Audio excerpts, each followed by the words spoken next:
नमस्ते दोस्तों, स्वागत है आपका मेरे चैनल ज्ञान डिस्क पर। यहाँ पर हम आपको ज्ञान और रोचक कहानियों की दुनिया में ले जाएंगे।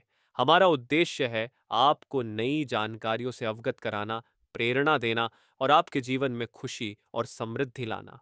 तो चलिए शुरू करते हैं आज की कहानी। एक बार की बात है, एक दूसरे ग्रह पर एक जादुई प्रजाति रहती थी, जिसका नाम था अवियारा। ये प्रजाति अपने शरीर को मनुष्य के रूप में बदल सकती थी, लेकिन उनके सिर रंग बिरंगे और सुंदर पंछी के रूप में ही रहते थे। अवियारा बहुत ही मित्रवत और सहायक स्वभाव की थी। वे अपने ग्रह पर रहती थीं, लेकिन कभी कभी पृथ्वी पर आती थीं और अदृश्य रूप में घूमती थीं। जब भी उन्हें किसी को परेशानी में देखती थीं, तो वे अपने असली रूप में प्रकट होती थीं और अपनी जादुई शक्तियों से उनकी मदद करती थीं। एक दिन एक अव्यारा, जिसका नाम था लीरा, जिसके पंख नीले, हरे और सुनहरे रंग के थे, इधर उधर घूम रही थी। उसने एक युवा और सुंदर महिला को एक पुल पर खड़ी देखा, जिसकी आंखों में निराशा भरी हुई थी। लीरा ने तुरंत अपने आप को दिखाया और उस महिला के पास गई। तुम ऐसे कीमती जीवन को क्यों नष्ट कर रही हो, जो भगवान ने तुम्हें दिया है? लीरा ने मधुर स्वर में पूछा। महिला ने चौंक कर लीरा की ओर देखा और अपनी दुख भरी कहानी सुनानी शुरू की। एक समय मैं बहुत खुश थी, उसने रोते हुए कहा। मैं अपने पति और बेटे के साथ रहती थी, लेकिन किस्मत ने मुझसे बहुत बुरा सलूक किया। मैंने एक मेले में अपने बेटे को खो दिया और मेरे पति उसे ढूंढने निकले, लेकिन वापस कभी नहीं आए। 1 साल बीत गया, लेकिन कोई भी वापस नहीं आया। मैंने बहुत कोशिश की उन्हें वापस लाने की, लेकिन कुछ भी काम नहीं आया। मैंने बहुत प्रार्थना की, लेकिन भगवान ने मेरी सुनी ही नहीं। मेरे लिए जीवन में कोई उम्मीद नहीं बची, सिवाय अपने जीवन को खत्म करने के। लीरा ने ध्यान से सुना और कुछ देर सोचने के बाद कहा, तुम्हारे पिछले जन्म के कर्म की वजह से तुम इस स्थिति में हो। कर्म का सिद्धांत हमें बताता है कि हमारे कर्मों का परिणाम हमेशा हमें वापस आता है, चाहे वह अच्छा हो या बुरा।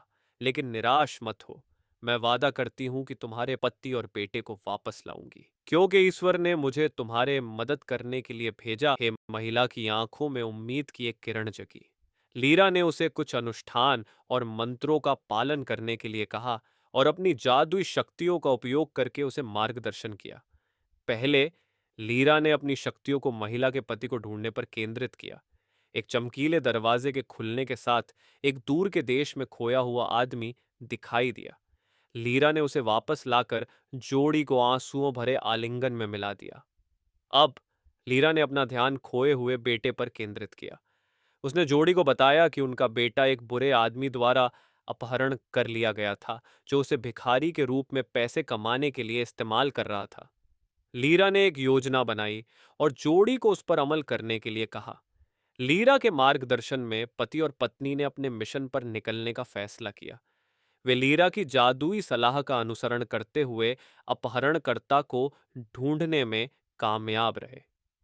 लीरा की मदद से उन्होंने उस आदमी का सामना किया और चतुराई और जादू के मिश्रण से अपने बेटे को बचा लिया। परिवार फिर से एक हो गया। उनकी खुशी और कृतज्ञता असीमित थी। लीरा ने मुस्कुराकर देखा, उसके दिल में संतोष भरा हुआ था। उसने अपना वादा पूरा किया और उनके जीवन में फिर से खुशी ला दी। जैसे जैसे लीरा अपने गृह पर वापस जाने की तैयारी कर रही थी, महिला ने उसका हाथ पकड़ा और उसकी आंखों में भावनाओं से भरकर कहा, धन्यवाद लीरा, तुमने हमारे जीवन को वापस दिया है। हम तुम्हें कभी नहीं भूलेंगे। लीरा ने सिर हिलाया, उसके पंख नरमी से फड़फड़ाए और कहा, याद रखो, सबसे कठिन समय में भी कहीं ना कहीं प्रकाश ढूंढने से मिलता है। चाहे जीवन में कितनी ही मुश्किलें आएं, हमेशा उम्मीद और प्रकाश की एक किरण होती है, जो हमें राह दिखाती है। हमें चाहिए कि हम हमेशा उम्मीद रखें और अपने आसपास प्रकाश को ढूंढने की कोशिश करें। इन शब्दों के साथ लीरा गायब हो गई, परिवार को अपनी खुशी का आनंद लेने के लिए छोड़कर। और इस तरह लीरा ने अपनी यात्रा जारी रखी, हमेशा उन लोगों की मदद के लिए तैयार जिन्हें जरूरत हो। एक जादू और उम्मीद की किरण के रूप में एक ऐसी दुनिया में जहां लोग अक्सर विश्वास करना भूल जाते हैं। यह कहानी हमें कर्मों का फल और जीवन में उम्मीद न हारने की सिख देती है।